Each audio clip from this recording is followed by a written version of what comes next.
RSS ನೋಂದಣಿಯಾಗದೆ ಅಕ್ರಮ ಹಣ ಸಂಗ್ರಹದಲ್ಲಿ ತೊಡಗಿದೆ ಅಂತ ಸಚಿವ ಪ್ರಿಯಾಂಕ ಖರ್ಗೆ ಹೇಳಿಕೆ ವಿಚಾರ ಇದೆ. ಸಚಿವ ಪ್ರಿಯಾಂಕ ಖರ್ಗೆಗೆ ತಿರುಗೇಟು ನೀಡಿದ ಕೇಂದ್ರ ಸಚಿವ ವಿ ಸೋಮಣ್ಣ, ಪ್ರಿಯಾಂಕ ಖರ್ಗೆ ಅವರು ಮೊದಲು ನಾನು ಯಾರು ಎಂಬುದನ್ನು ಅರ್ಥ ಮಾಡಿಕೊಳ್ಬೇಕಾಗಿದೆ.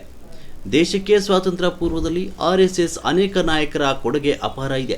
ಅದನ್ನು ಅರ್ಥ ಮಾಡಿಕೊಳ್ಳದೆ ಮಾತನಾಡುವ ನಿಮ್ಮ ಬಾಲಿಷ್ಯವಾದ ಹೇಳಿಕೆ ನಿಮಗೆ ಶೋಭೆ ತರುವಂಥದ್ದಲ್ಲ. ರಾಜ್ಯದಲ್ಲಿ ಮಂತ್ರಿ ಅನ್ನೋದನ್ನ ಮರೆತು ಇನ್ನೊಬ್ಬರ ಬಗ್ಗೆ ಗದಪ್ರಹಾರ ಮಾಡುವ ನಿಮ್ಮ ನಡವಳಿಕೆ ನಿಮಗೆ ಶೋಭೆ ತರುವಂಥದ್ದಲ್ಲ ಅಂತ ಗೌರವ ಕೊಡೋದಿಲ್ಲ. ಒಂದು ಸತ್ಯ, ಆರ್ಎಸ್ಎಸ್ ಇತಿಹಾಸ ನಿಮಗೆ ಗೊತ್ತಿದ್ರೆ ನೀವು ಈ ರೀತಿ ಮಾತಾಡ್ತಾ ಇರಲಿಲ್ಲ. ಆರ್ಎಸ್ಎಸ್ ಇರಲಿಲ್ಲ ಅಂದರೆ ನೀವು ಇರ್ತಿರ್ಲಿಲ್ಲ, ನಿಮ್ಮ ಕುಟುಂಬನೇ ಇರ್ತಿರ್ಲಿಲ್ಲ. ಪ್ರಿಯಾಂಕ ಖರ್ಗೆ ಅವರು ಮೊದಲು ನಾನು ಯಾರು ಅನ್ನೋದನ್ನು ಅರ್ಥ ಮಾಡ್ಕೋಬೇಕಾಯ್ತದೆ. ದೇಶಕ್ಕೆ ಸ್ವತಂತ್ರ ಪೂರ್ವದಲ್ಲಿ RSSದವ್ರ ಕೊಡುಗೆ ಇರ್ಬೋದು, ದೇಶದ ಅನೇಕ ನಾಯಕರುಗಳ ಕೊಡುಗೆ ಅಪಾರವಾಗಿದೆ.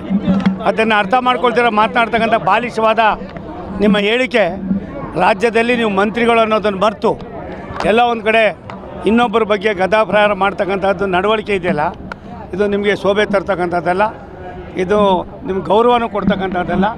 ಒಂದು ಸತ್ಯ, RSS ಇತಿಹಾಸ ನಿಮ್ಗೆ ಗೊತ್ತಿದ್ದರೆ ನೀವು ಈ ರೀತಿ ಮಾತಾಡ್ತಾ ಇರಲ್ಲ. RSS ಇಲ್ಲ ಅಂದರೆ ನೀವು ಇರ್ತಾ ಇರಲ್ಲ, ನಿಮ್ಮ ಇಡೀ ಕುಟುಂಬನೇ ಇರ್ತಾ ಇರಲಿಲ್ಲ, ಎಲ್ಲ ಒಂದು ಕಡೆ ದಿಕ್ಕಾಪಾಲಾಗ್ತಾಯಿದ್ರಿ.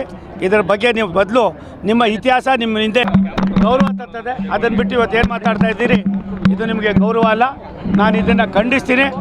ಒಬ್ಬ ಮಂತ್ರಿಯಾಗಿ, ರಾಜ್ಯದ ಒಬ್ಬ ಸಚಿವರಾಗಿ ನೀವು ಈ ರೀತಿ ಜನರನ್ನು ಎಲ್ಲ ಒಂದು ಕಡೆ ಕತ್ತಲೆ ಕೋಣೆಯಲ್ಲಿ ಇರ್ತಕ್ಕಂಥದ್ದು, ಗೊಂದಲ ಸೃಷ್ಟಿ ಮಾಡ್ತಕ್ಕಂಥದ್ದು ನಿಮಗೆ ಗೌರವ ತರೋದಲ್ಲ.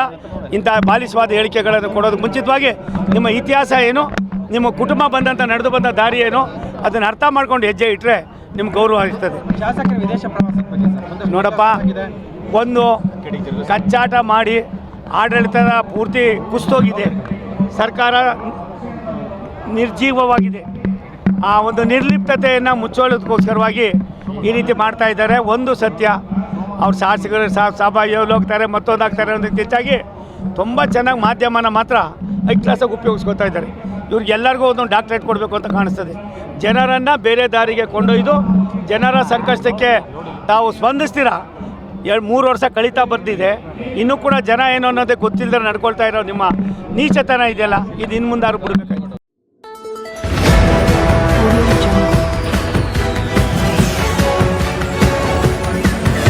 Audio